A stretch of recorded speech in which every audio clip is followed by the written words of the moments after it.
Hello folks, welcome to Biostats. நான் உங்கள் மோகனார்த்தனாரி. இந்த வீடியோவில் பாஸ் ஸ்டாட்டிஸ்டிக்கல் சாஃப்ட்வேரில் வயலின் அண்ட் பாக்ஸ் பிளாட் எப்படி வரைகிறதுங்கிறத பார்க்கலாம்.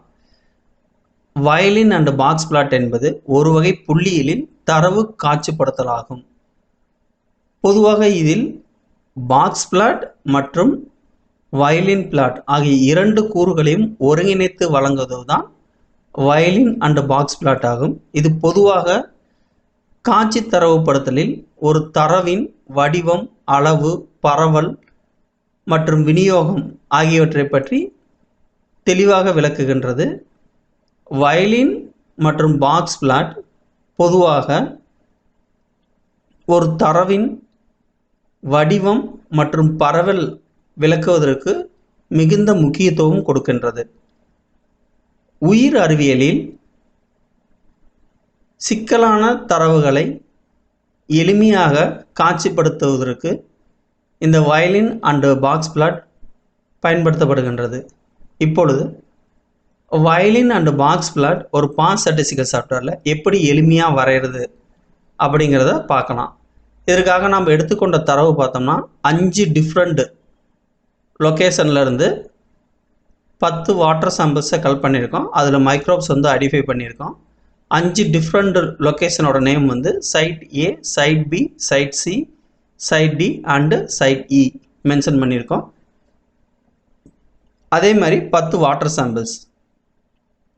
பொதுவாக ஒரு பாஸ் ஸ்டாட்டிஸ்டிக்கல் சாஃப்ட்வேரில் உங்களுக்கு ஒரு டேட்டாவை எப்படி இம்போர்ட் பண்ணுறது மற்றும் அந்த டேட்டாவை எப்படி கஸ்டமைஸ்டு பண்ணுவது போன்ற சந்தேகங்கள் உங்களுக்கு இருந்தால் அது தொடர்பான வீடியோ நமது சேனலில் ஆல்ரெடி பப்ளிஷ் செஞ்சாச்சு. அந்த வீடியோக்கான லிங்க் இந்த வீடியோ டிஸ்கிரிப்ஷன் பாக்ஸில் இருக்குது.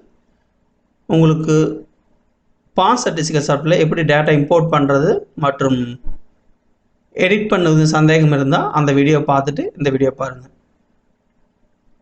ஸோ இப்போ எப்படி வயலின் அண்ட் பாக்ஸ் பிளாட் வரைகிறதுன்னு பார்க்கலாம். நம்ம எடுத்துக்கொண்ட டேட்டா செலக்டாருங்கிற பட்டனை கிளிக் பண்ணி ஹோலாக செலக்ட் பண்ணிக்கலாம். பிளாட்டுங்கிற ஆப்ஷனில் bar chart / box plot select பண்ணுங்கள். உங்களுக்கு பாக்ஸ் பிளாட் ஓப்பன் ஆகும். ஸோ இதில் பிளாட் டைப்புங்கிற ஆப்ஷனில் violin and box plot select பண்ணிங்கன்னா உங்களுக்கு violin and box plot create ஆயிரும். பொதுவாக உங்களுக்கு வயலின் பிளாட் மற்றும் பாக்ஸ் பிளாட்டை பற்றி மேலும் விளக்கங்கள் தேவைப்பட்டால் அதற்கான வீடியோவும் நமது சேனலில் ஆல்ரெடி பப்ளிஷ் பண்ணியாச்சு. அந்த வீடியோவுக்கான லிங்க்கும் இந்த வீடியோ டிஸ்கிரிப்ஷன் பாக்ஸில் கொடுக்குறேன். ஒரு வயலின் பிளாட்னா என்ன, அது தனிப்பட்ட முறையில் எப்படி வயலின் பிளாட் வரைவது மற்றும் பாக்ஸ் பிளாட்னா என்ன, அதனோட விளக்கக்கூறுகள் மற்றும் எப்படி தனிப்பட்ட முறையில் ஒரு பாக்ஸ் பிளாட் வரைகிறது அதுக்கான வீடியோ இந்த வீடியோ டிஸ்கிரிப்ஷன் பாக்ஸில் அந்த வீடியோக்களுக்கான லிங்க் கொடுத்துருக்கோம். ஸோ இதுதான் இப்போ வரையப்பட்ட வயலின் அண்ட் பாக்ஸ் பிளாட். இதில் பொதுவாக கஸ்டமைஸ் பண்ணுறதுக்கு பெருசாக ஆப்ஷன்ஸ் எதுவும் இல்லை. குவார்டர் லைன் மெத்தட் மட்டும்தான் இருக்குது. இதில் ரவுண்டிங், இன்டர்போலிங் 2 ஆப்ஷன்ஸ் தான் இருக்குது. இது பொதுவாக இன்டர்போலிங் ஆப்ஷன் சூஸ் பண்ணிக்கலாம். நெக்ஸ்ட்டு வித்து 100%ங்கிறது ஸ்டாண்டர்டு. உங்களுக்கு வயலின் அண்ட் பாக்ஸ் பிளாட்டோட வித்து டிக்ரீஸ் பண்ணணும் இல்லை இன்க்ரீஸ் பண்ணணும்னா இந்த ஆப்ஷன் யூஸ் பண்ணிக்கலாம். So increase and width and decrease options. So இந்த ஸ்டாண்டர்ட் 100.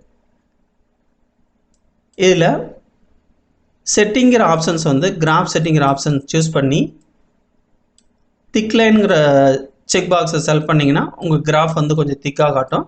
மற்றபடி வேறுபடி கலர் சேஞ்சஸ் பண்ணவோ ஒரு கஸ்டமைஸ்டு பண்ணவோ எந்த ஒரு ஆப்ஷன்ஸும் பாஸ் ஸ்டாட்டிஸ்டிக்கல் சாஃப்ட்வேரில் இல்லை.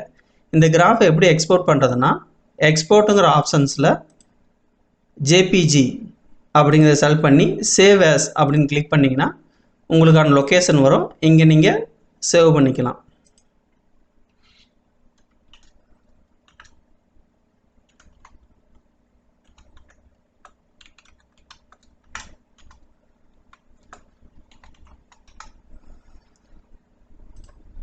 சேவ் பட்டனை செலக்ட் பண்ணி சேவ் பண்ணிக்கலாம். ஸோ இதுதான் இந்த ஆப்ஷன்ஸ். இப்போ இன்டர்பிரிட்டேஷன் பார்க்கலாம். பொதுவாக நம்ம எடுத்துக்கிட்ட 5 சைட்டில் அதிகமான தரவுகள் காணப்படுவது சைட் பியில் தான். அதுக்கு அடுத்ததாக இருக்கக்கூடியது சைட் சி. 3வது இடத்துல இருக்கக்கூடிய, அதாவது நடுநிலையான இடத்துல இருக்கக்கூடியது சைட் ஏ. மற்றும் லாஸ்ட்டாக இருக்கக்கூடிய குறைவான தரவுகள், அதாவது நுண்ணுயிர்கள் கொண்ட சைட் சைட் டி மற்றும் லாஸ்ட் சைட் டி. இதில் பொதுவாக வயலின் பிளாட்டில் சைட் ஏவில் 45லிருந்து 52க்குள்ளே பொதுவாக தரவுகள் வந்து அதிக அளவு பரவி காணப்படுவது. 37லிருந்து 42க்குள்ளே பொதுவாக குறைவான தரவுகள், அதாவது குறைவான நுண்ணுயிர்கள் வந்து காணப்படுது. அதே மாதிரி சைட் பிலையும் உங்களுக்கு 52லிருந்து 65 வரை அதிகப்படியான நுண்ணுயிரிகள் பதிவாகி இருக்கிறது. 45க்கு கீழே உங்களுக்கு நுண்ணுயிரிகள் கிடையாது எண்ணிக்கையில். அதே மாதிரி சைட் சியும் அதே மாதிரி சைட் டி பார்த்தீங்கன்னா உங்களுக்கு 30ங்கிற சம்திங்கில் வந்து அதிகப்படியான நுண்ணுயிரிகளும் 37க்கு மேலே குறைவான நுண்ணுயிரிகளும் எடுக்கப்பட்ட வாட்டர் சாம்பிளில் இருக்குது. அதேமாரி லாஸ்ட்டாக சைட் இ 7லிருந்து 10க்குள்ளே வந்து அதிக நுண்ணுயிரிகளும் மற்றும் 10லிருந்து 15க்குள்ளே குறைவான நுண்ணுயிரிகளும் மற்றும் 15லிருந்து கொஞ்சம் அதிகமான நுண்ணுயிரிகளும் மீண்டும் குறைவான நுண்ணுயிரிகளும் பதிவாகியுள்ளது. இதை வடிவத்தை வச்சு தான் நம்ம பாக்ஸ் பிளாட்டோட, அதாவது வயலின் அண்ட் பாக்ஸ் பிளாட்டோட முடிவுரைகளை எழுத முடியும். இதுதான் முடிவுரைகள் எழுதக்கூடிய முறை. மற்றும் இந்த ஸ்டாட்டிஸ்டிக்கல் சாஃப்ட்வேரில் நம்ம வயலின் பிளாட்டை வந்து கஸ்டமைஸ்ட் பண்ணவோ கலர் சேஞ்சஸ் பண்ணவோ எந்த ஒரு ஆப்ஷன்ஸும் கிடையாது. மேலும் இது தொடர்பான இந்த வீடியோ தொடர்பான உங்களுக்கு ஏதாவது சந்தேகங்கள் இருந்தால் கமெண்ட் பாக்ஸில் கமெண்ட் பண்ணுங்கள், அதுக்கு நான் ரிப்ளை பண்ணுறேன். உங்களுக்கு இந்த வீடியோ பிடிச்சிருந்தால் சப்ஸ்கிரைப் பண்ணுங்கள். அண்ட் இது யாருக்கு யூஸ்ஃபுல்லாக இருக்குமோ அவங்களுக்கு ஷேர் பண்ணுங்கள். மேலும் ஒரு வீடியோவில் சந்திக்கலாம். நன்றி, வணக்கம்.